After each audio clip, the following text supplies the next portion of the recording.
About a year ago, I had an incredible opportunity to sit and watch as a herd of buffalo roam the plains over in Africa. And two incredibly strange things happened. The first is that one of the buffalo began to wander in a direction opposite of the rest of the herd.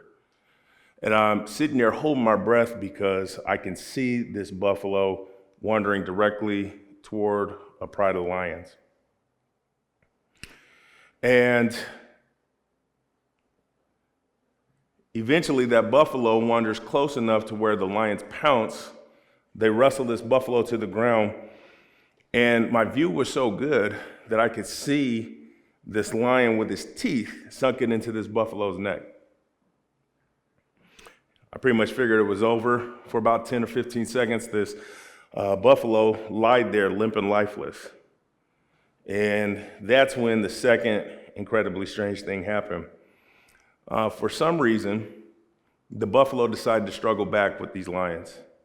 And he works his way up to his feet, and he wrestles these lions off one by one. And for a brief moment, another 10 or 15 seconds, these lions and this buffalo stand around one another, looking completely exhausted and completely confused. And then the lions retreat, and the buffalo sprints back to the rest of the herd. And then when that YouTube video ended,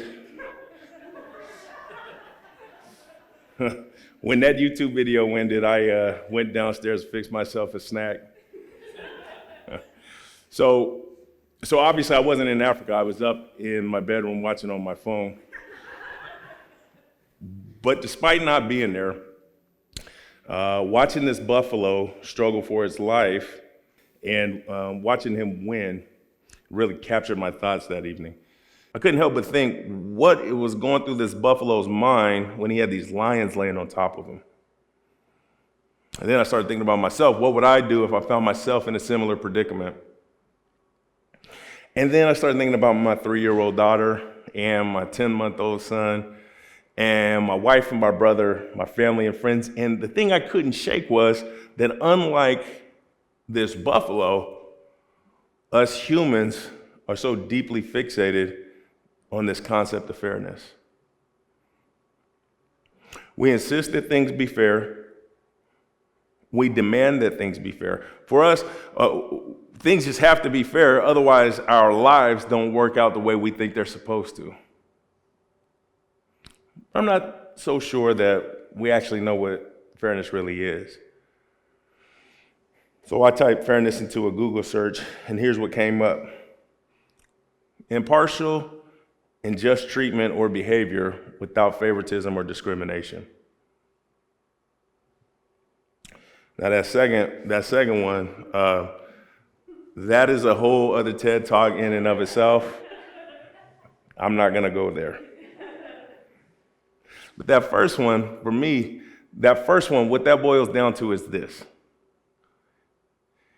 If you are fully in control of maximizing your potential, then things are fair for you. Let me repeat that.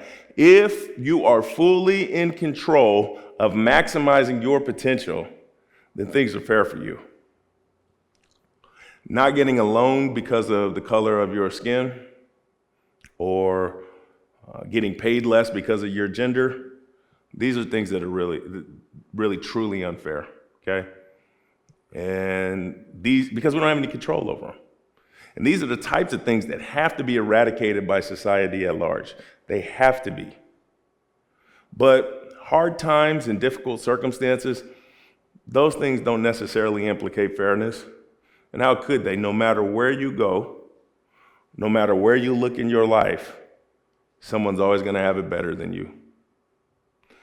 Someone's always going to be prettier. Someone's always going to be smarter. Someone's always going to have more money, more access to things. Being further behind someone else does not mean that things are unfair. Now, don't misunderstand me for any part of this, because I'm not here to suggest to you that circumstances don't matter. I understand I appreciate and I respect the fact that people suffer unimaginably from their circumstances every day. In fact, I'll give you an example. A kid from my childhood, his name was Trevor. Phonetically, it's Trevor. I know it's a little funky spelling, but his mom is like from Austria or something like that. Early in his life, Trevor's parents struggled with heroin addiction. In fact, his first memory of life was when he was about 4 or 5, and the police kicked down his front door, came in and took his mom and dad to jail. He recalls this memory so vividly because of the traumatic nature of it. Him and his brother hid underneath their dining room table and embraced each other, held each other, crying their eyes out in fear. From there, him and his brother moved in with their aunt in an impoverished Northeast Portland neighborhood where the community was ravaged with drugs and violence. By the time he turned 6, he'd seen people shot, he'd seen people killed right in the middle of the street. His only escape from his reality was playing basketball in the parks in Portland. Somehow, he managed to graduate from high school with a 1.7 GPA and reading skills of a 3rd grader. About a year after high school, and by this time he'd moved back in with his mom, but a year after high school, he comes in the house and finds his mom and his brother on the couch with tears in their eyes. He learns that his father just died. 3 months later to the day, his mom dies of kidney disease. He becomes ineligible for the low-income housing that he was living in with his mom. Starts living out of a car in a Fred Meyer parking lot. Broke, homeless, no prospects on life. And the reason I tell you his story is to highlight that we live on a spectrum. Someone's always going to have it better, and someone's always going to have it worse. Okay? Our problem is that we think we can predict somebody's outcome based on their circumstances. But like I told you just a few minutes ago, that's based on a complete misunderstanding of the concept of fairness. Okay, but this is how it looks. I'll give you an example. Let's say a friend of mine and I, we're going to run a race, a foot race, just quick 40-yard dash. And just before the race, I look down in his lane, and he's going to run on a freshly paved high school track, like what you find around the football field. I look down in my lane, and I got to run on sand. Prediction. Because I got to run on sand, and because sand's harder to run on, I'm going to lose. But that's the old way of dealing with our circumstances. Okay? And the old way of dealing with our circumstances, that sand serves one purpose, and that's to slow us down. After today, we're going to have a new way of dealing with our circumstances. And in this new way of dealing with our circumstances, that sand's going to serve another more critically important purpose, and that's to speed us up. See, the sheer presence of that sand is there to inform us that if we want to win this race, we got to run harder and we got to run faster than we would have if our path was an easier one. Our circumstances inform our efforts. They don't predict our outcomes unless we allow them to. Take Jim Thorpe, for example. In the early 1900s, Jim Thorpe was considered by most to be the world's greatest athlete. In fact, in 1912, he represented the United States in the Olympics in the decathlon. And legend has it that on the second day of the event, Thorpe discovers just before a race that his shoes are missing. And instead of succumbing to the old way of dealing with our circumstances, Thorpe rummages through a nearby trash can and finds 2 shoes. One's too big and one's too small. He takes the shoe that's too small and he squeezes into it. He puts extra socks on his other foot and slips on that big shoe, and he goes out and wins the race. And he didn't have any magical powers. He simply took the situation and flipped it on its head.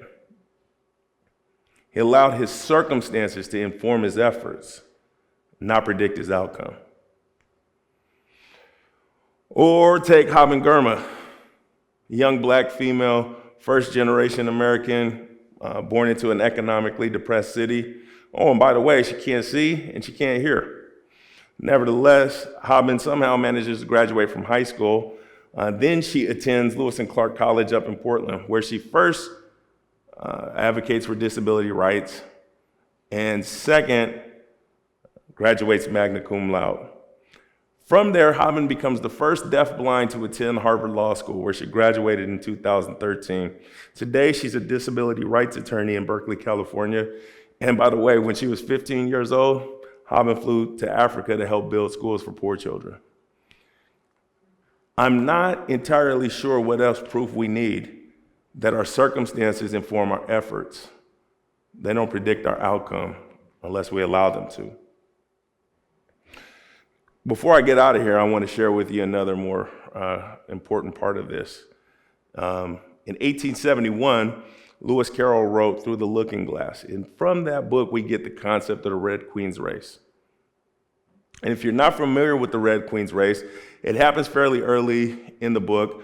Alice has just crossed over through the mirror. Yes, it's Alice from Alice in Wonderland, same series. Anyways, Alice has crossed over through the mirror, and she's confronted by the Red Queen.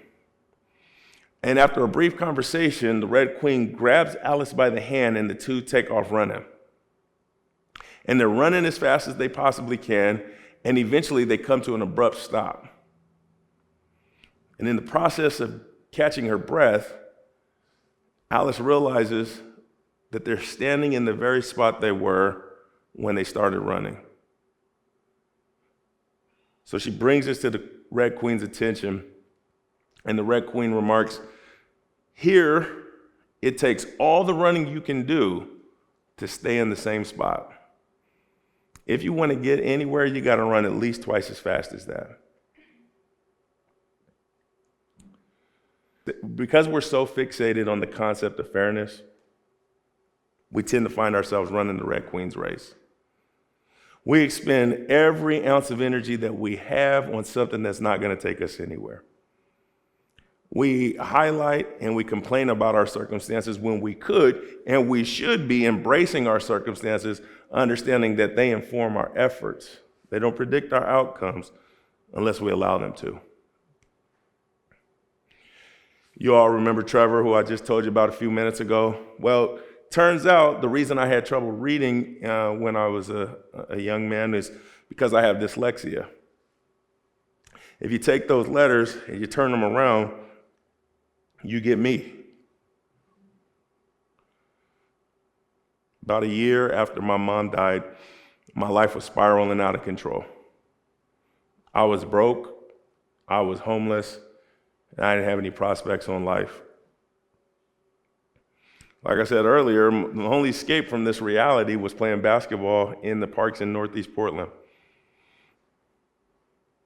One day while I'm playing basketball, a gentleman approaches me and asks me, "Have you ever considered playing basketball in college?" And well, you've all heard my story. College was literally the furthest thing from my mind. I was trying to survive. So I kind of just shrugged this guy off and rolled my eyes and went on about my business. Unbeknownst to me, however, he got a hold of a childhood mentor of mine. And that childhood mentor called me on the phone and aggressively encouraged me to take this opportunity. So I reluctantly agreed. In 2006, I came to Roseburg to play basketball at Umpqua Community College. And before I ever stepped foot on campus, I made a conscious decision to ignore my deficits other than to allow them to inform my efforts. 2 years later, I graduated from UCC with a 3.9 GPA and the Ford Family Foundation Scholarship to pay for the continuation of my education at Portland State University, where a couple years later, I graduated with a 3.5 GPA and the President's Award at commencement. From there, I attended the University of Oregon School of Law, where I graduated in 2014. Today, I'm a partner at Dole Colwell, the oldest law firm in Douglas County, Oregon. Thank you. But the greatest gift that I've received over this time is my family. my amazing and unbelievable wife, Krista, and the two greatest gifts God could ever give me, and my daughter, Natalie, and my son, Marcus. Ladies and gentlemen, I am forever grateful for the circumstances that I've had to endure throughout my life. So let me tell you how this works. This world is so overwhelmingly big that every moment you're on it, you're a wandering buffalo. We can predict how your story is going to end, but you can use your circumstances to inform yourself of the effort it's going to take for you to get back to your herd.